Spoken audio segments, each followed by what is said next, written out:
Amigo e amiga, muito boa tarde, boa noite, boa madrugada ou bom dia, não importa a hora que você vai assistir este vídeo.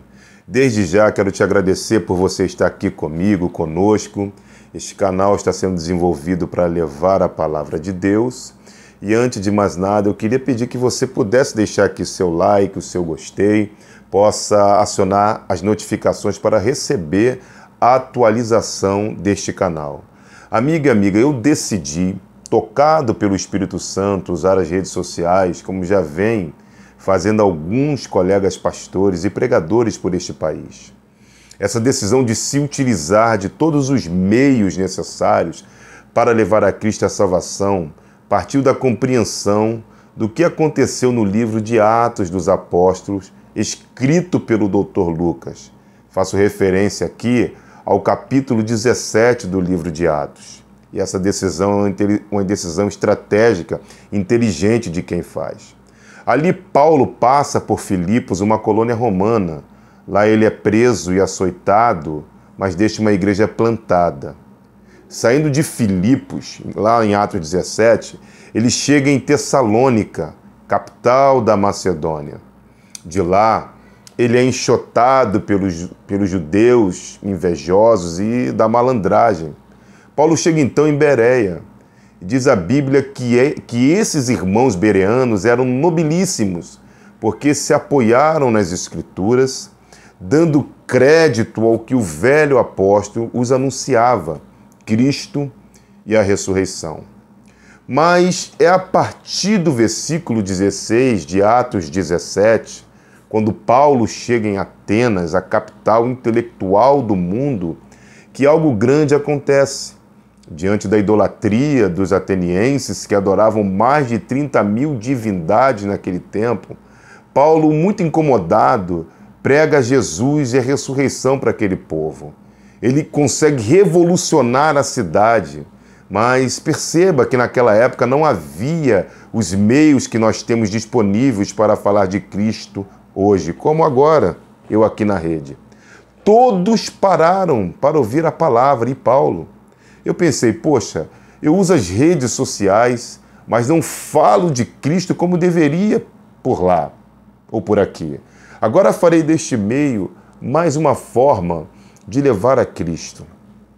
Infelizmente, nos dias de hoje, nós não falamos de Cristo, mas isso tem a ver com a santificação, com o jejum, leitura da palavra, busca do Espírito Santo e da santidade, além, é claro, de buscar também o poder para testificar do Salvador com ousadia, intrepidez, pois o ID é uma ordem de Cristo. Anunciar o seu nome é o nosso dever. Obviamente, o testemunho maior somos nós.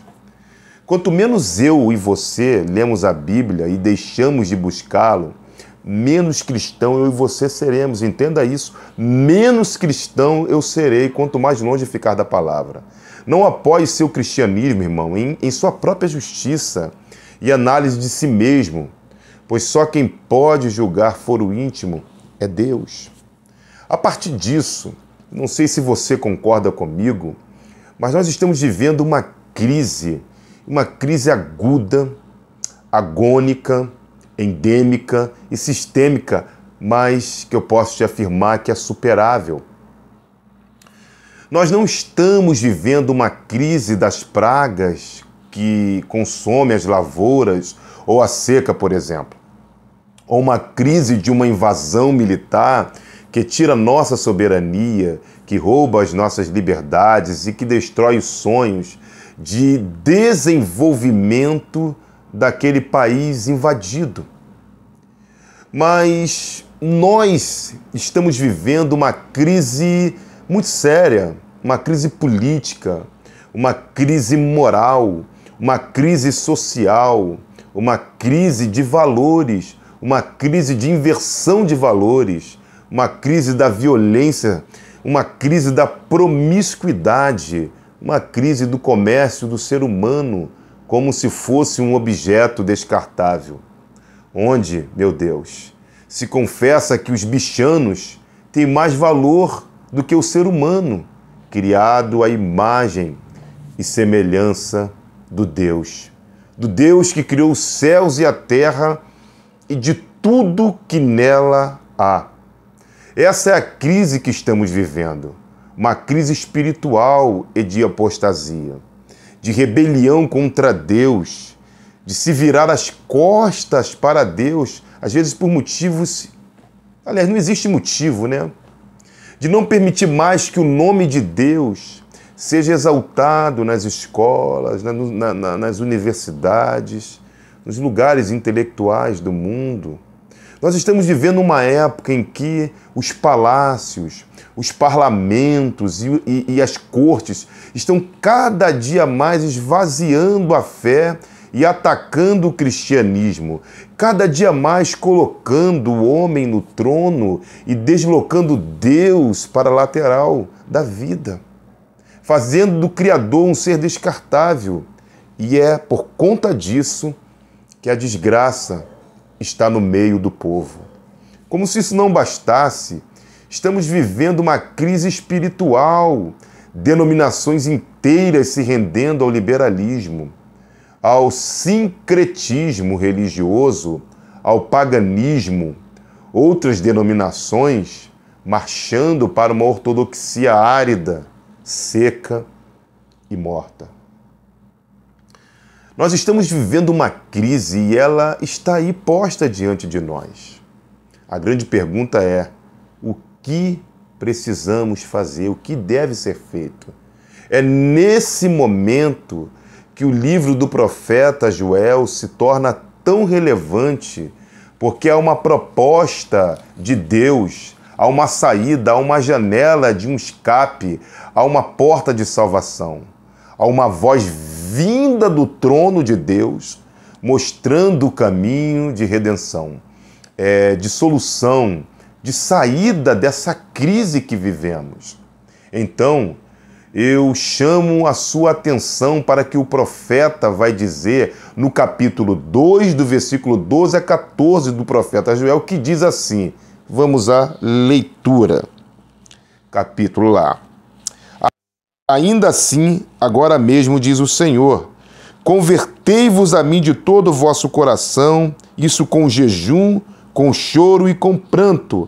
Rasgai o vosso coração e não as vossas vestes, e convertei-vos ao Senhor vosso Deus, porque Ele é misericordioso e compassivo, e tardio em irar-se, e grande em benignidade, e se arrepende do mal.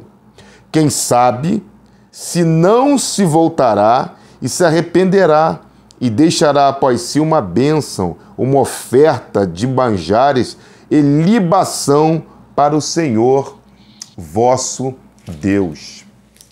Percebe, gente, que há aqui uma receita que, se nós seguirmos, nós vamos chegar num porto seguro. Então vamos ver aqui neste texto qual a saída para uma igreja que está em crise, uma igreja que eu falo em referência ao país, no mundo que está em crise e em decadência. Primeiramente, o profeta diz a solução, ele diz que a solução é voltar para Deus. Mas de que maneira eu e você vamos fazer isso? Trata-se de uma relação pessoal com Deus. Convertei-vos a mim. Não é se converter à igreja, não é a denominação, não é o sistema religioso, não é o mecanismo eclesiástico. A palavra é convertei-vos a mim, a Deus. Porque há pessoas religiosas que estão tão apegadas à máquina religiosa e eclesiástica que isso acabou virando um ídolo, um substituto de sua relação com Deus. Isto é, não há mais oração, não há mais jejum, não há mais leitura bíblica. Tem muito poder nas mãos, muita influência eclesiástica, mas já perdeu há muito a sua intimidade com Deus. Por isso a ordem é: convertei-vos a mim. Trata-se de uma relação pessoal com Deus. O que falta no Brasil não é mais igrejas. Para onde você vai ter uma igreja? entre tantas que já existem por este país. Não é mais religião. O que falta é relacionamento pessoal com o Deus vivo, Criador dos céus e da terra. A falta desse relacionamento vem causando um grande estrago no que diz respeito à fé em Cristo. As pessoas deixaram de amar para acusar. Deixaram de vigiar como Jesus ensinou para vigiar e atrapalhar a vida alheia. É duro dizer isso, mas é a verdade. Outros cristãos trocaram a intimidade com Deus para receberem ações de graças dos homens. Os aplausos da plateia passou a ter mais relevância do que a graça de Deus em sua vida. Por isso a necessidade de voltar para Deus, ela é urgente, urgencial e urgentíssima. Em segundo lugar, essa volta não precisa ser uma volta só pessoal, mas uma volta com profundidade, com desejo ardente. Convertei-vos a mim de todo o vosso coração. Deus não aceita substituto para essa profunda relação com Ele, porque Ele não divide a sua glória com ninguém. Deus não se impressiona com os nossos gestos, gente. Ainda que grandes e eloquentes, Deus não se impressiona com os nossos clichês e jargões religiosos. Deus não se impressiona, às vezes, com o nosso emocionalismo, que às vezes são até histéricos em alguns casos. Deus não se impressiona com as nossas frases de efeito e eloquência, ou conhecimento humano, ou erudição, porque o homem natural não pode compreender as coisas de Deus. Deus não quer ver borraria, Ele quer enxergar a verdade do nosso íntimo. Por isso Ele diz: convertei-vos a mim de todo o vosso coração. Porque Deus não aceita coração dividido, repito, porque Deus não divide as suas glórias com ninguém. O arrependimento é necessário, é o caminho. Terceiro lugar, essa volta é uma volta com diligência, gente. Convertei-vos a mim de todo o coração, isso com jejuns, com comunhão. O que significa isso? Esta é uma disciplina cristã muito esquecida e desvalorizada e até repudiada. Nos nossos dias, as pessoas não jejuam mais. Alguns até negam. Qual foi a última vez que você jejuou para buscar a Deus? Você sabe o que é jejum?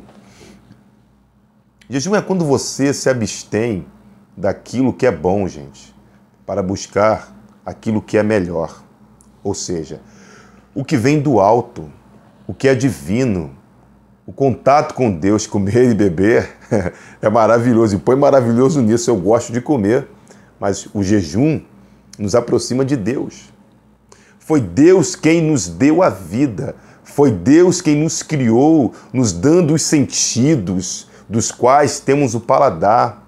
Foi Deus quem nos deu a bênção de nos alimentar através do aparelho digestivo. Deus é soberano em sua criação. Quero dizer com isso que o alimento é uma necessidade vital para a nossa saúde e sobrevivência. Mas o jejum é uma necessidade vital para nos aproximarmos de Deus, o jejum com inteligência espiritual. Porém, quando você se alimenta do que é terreno.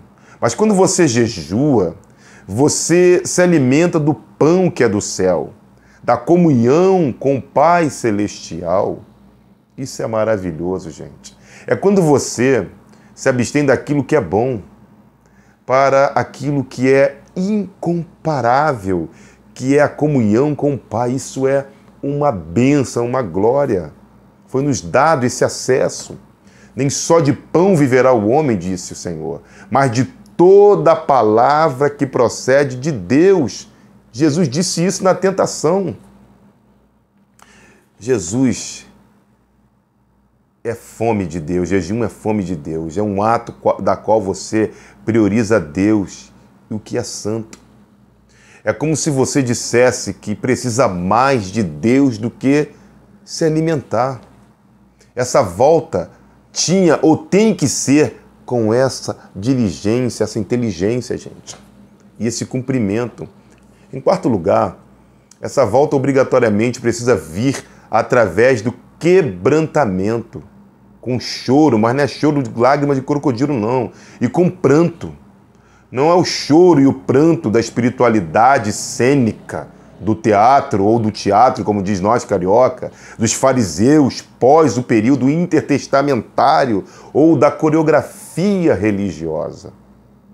Não trata-se de um emocionalismo autoproduzido, que a gente muito vê por aí, mas de um choro fruto do quebrantamento da obra do Espírito Santo, do arrependimento sincero e das lágrimas que são colhidas no odre dos céus. É necessário que haja, gente, quebrantamento, porque tantas vezes nós estamos buscando a Deus com o coração duro demais, com os olhos enxutos demais. As pessoas estão se distanciando de Deus e não estão percebendo. Em quinto lugar, essa volta tem caráter de urgência. O versículo 12 começa assim, diz lá, ainda assim, agora mesmo. O que significa isso, gente? É a pergunta que você deve se fazer. Mesmo diante da falência da economia, mesmo diante de um ataque, de uma invasão militar, mesmo diante de uma crise que ameaça a soberania nacional, ainda assim, aleluia. Agora mesmo, se com essa urgência o povo de Deus, eu e você, voltarmos para o seu caminho, haverá esperança para nós. Foi o que Deus disse a Salomão: se o meu povo, que se chama pelo meu nome, se humilhar, olha só a receita, orar e me buscar, se converter dos seus maus caminhos, então é promessa, eu virei do céu e perdoarei os seus pecados e sararei a sua terra. Mas finalmente essa volta, perdoa, precisa ser uma volta sincera, porque estamos lidando com o único tribunal que julga o foro íntimo, o tribunal de Deus. Perdoa aqui as lágrimas. O versículo 12 diz: rasgai o vosso coração e não as vossas vestes. Convertei-vos a mim, diz o Senhor.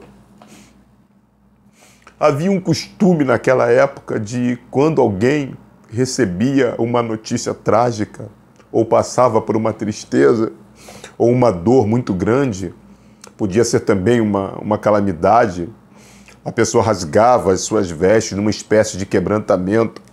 Perdão, gente, perdoa. Mas, com o tempo, esse tipo de ritual foi perdendo seu valor, sua sinceridade, e as pessoas começavam a ter seu ritual sem o correspondente quebrantamento do coração.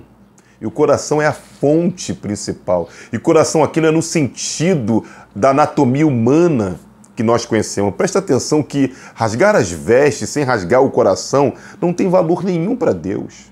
Falar para Deus palavras bonitas quando o coração está longe de Deus não tem valor nenhum. Cantar bonito, orar bonito ou pregar bonito sem o coração rendido a Deus não tem valor, porque Deus não se impressiona com isso. Será apenas barulhos, como o som que retine.